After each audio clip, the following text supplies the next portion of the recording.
Assalamualaikum warahmatullahi wabarakatuh.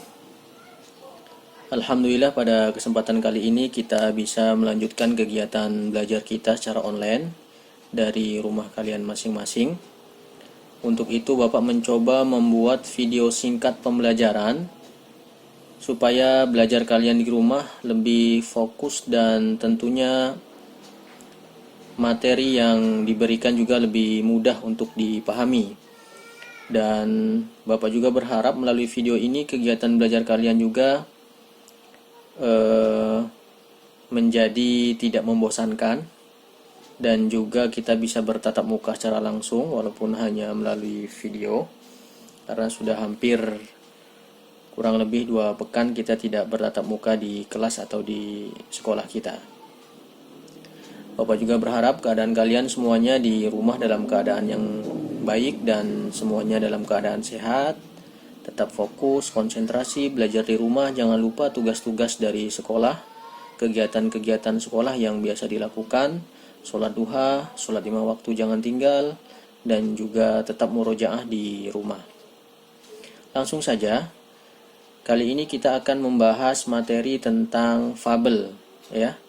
Kalau pada semester 1 atau semester lalu kita sudah membahas materi tentang teks cerita fantasi, kali ini kita akan membahas materi tentang fabel. Minggu lalu Bapak sudah memberikan 2 buah teks fabel sebagai tugas baca kalian di rumah. Ada teks yang berjudul Belalang Sembah dan teks tentang rusa dan tupai. Langsung saja kita masuk ke materi pembelajaran, yaitu mengapresiasi dan mengkreasikan fabel. Adapun kompetensi dasarnya adalah mengidentifikasi informasi tentang fabel atau legenda daerah setempat yang dibaca dan didengar. Sedangkan indikatornya adalah menyimpulkan ciri unsur cerita fabel pada teks yang dibaca dan didengar. Mendaftar kata atau kalimat sebagai ciri cerita fabel pada teks yang dibaca atau didengar. Selanjutnya kita masuk ke materi, ya, yaitu pengertian fabel itu sendiri, ya. Pengertian fabel. Fabel adalah cerita fiksi atau cerita hayalan berupa dongeng yang menggambarkan budi pekerti manusia yang diibaratkan pada binatang. Artinya, tokoh yang ada di fabel ini, di cerita fabel ini adalah binatang.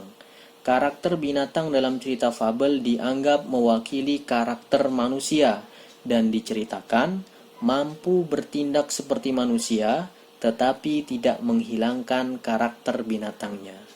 Tokoh fabel adalah binatang, ya. Jadi tokoh fabelnya binatang itu bisa berbicara, bisa bertingkah seperti manusia. Itu pengertian dari fabel, atau singkatnya bisa kita buat bagan seperti ini. Fabel adalah cerita fiksi, cerita hayalan, ya.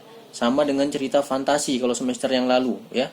Artinya hayalan tidak sesungguhnya, ceritanya tidak sebenarnya, ya.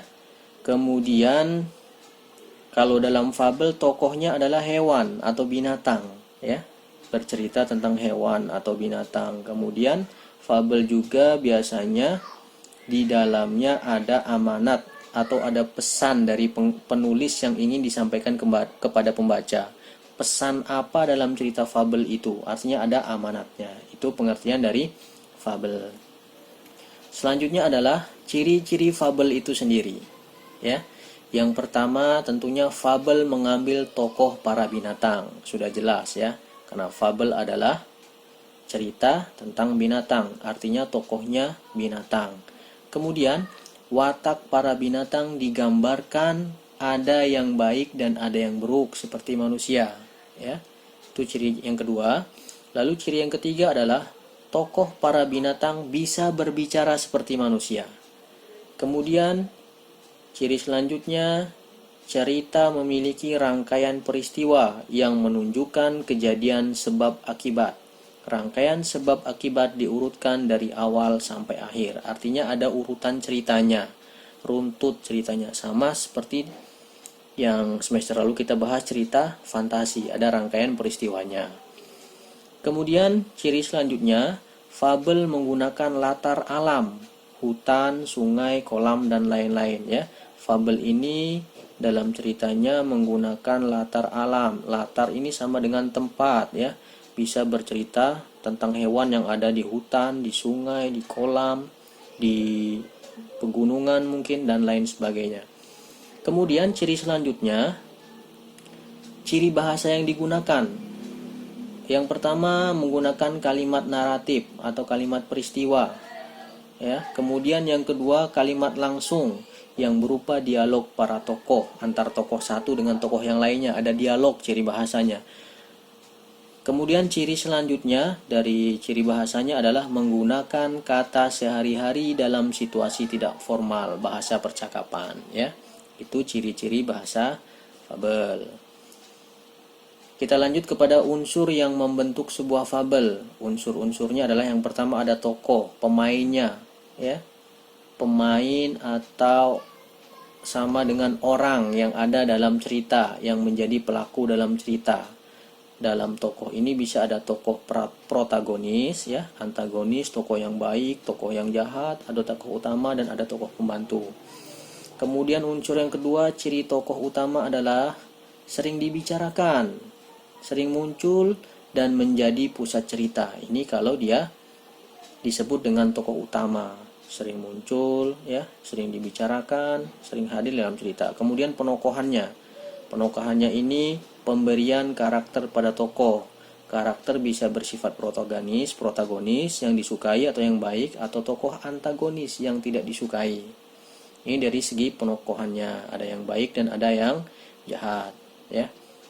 Kemudian yang keempat, watak tokoh dapat disimpulkan dari penggambaran fisik. Jadi karakter tokohnya, apakah dia baik, jahat, suka membantu, ataupun cuek, sombong, itu bisa dilihat dari penggambaran fisiknya, penggambaran tindakan tokoh, atau dalam dialog tokohnya, ya, atau dalam kegiatan monolognya, ya, dalam kegiatan sendiri, monolog, atau komentar atau narasi penulis terhadap tokoh itu mengenai watak atau karakter tokoh.